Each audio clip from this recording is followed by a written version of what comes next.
Pemirsa, Sandika Mahbengi, remaja berusia 22 tahun warga desa Wihni Bakong, Kecamatan Silih Nara, Kabupaten Aceh Tengah, Aceh, tidak menyangka tindakannya membela harta dari aksi pencurian mesin kopi milik bibinya justru dijadikan tersangka dan didakwa 1 tahun 6 bulan penjara.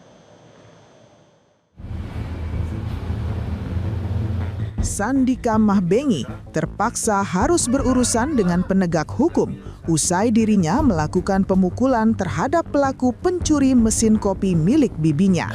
Tindakan Sandika Mahbengi memukul pelaku pencurian berinisial F terjadi pada 16 Agustus 2025 lalu. Semula kasus ini sudah ditangani oleh Polsek Silih Nara dan dilakukan upaya damai.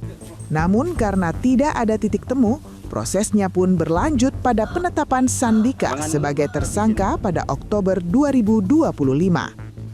Sandika sudah menjalani sidang tahap pertama di Pengadilan Negeri Takengon dan didakwa 1,6 tahun penjara pada akhir bulan Desember 2025.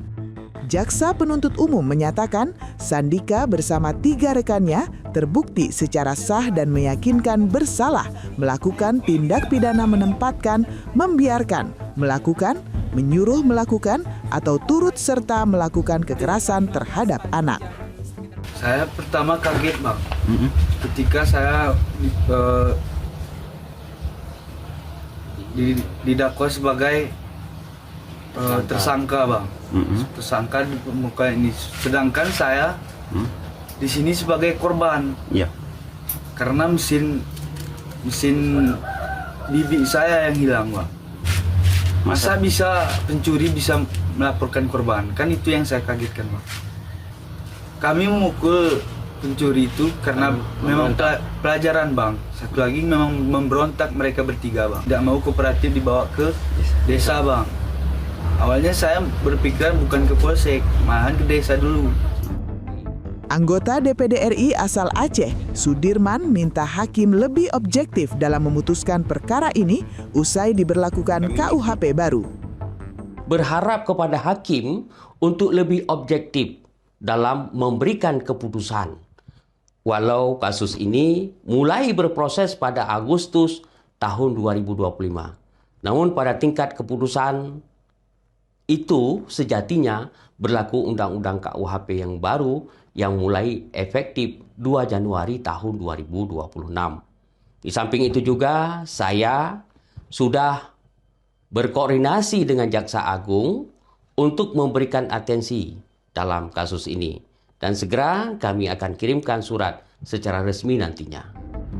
Pakar hukum pidana Hipnu Nugroho menyebut kasus ini menjadi pelajaran bahwa main hakim sendiri tidak diperkenankan meski pelaku telah melakukan tindak pencurian.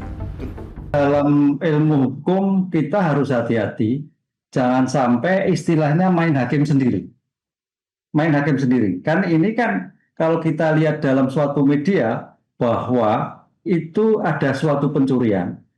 Kemudian pencuriannya kemudian diproses dengan delik pencurian, tapi dalam kemudian beberapa lama ada seseorang yang melakukan penganiayaan dari pencuri tadi.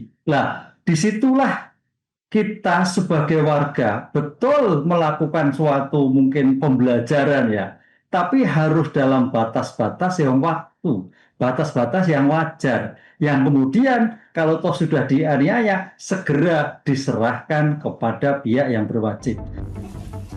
Tim Liputan Metro TV. Jelajahi cara baru mendapatkan informasi. Download Metro TV Extend sekarang.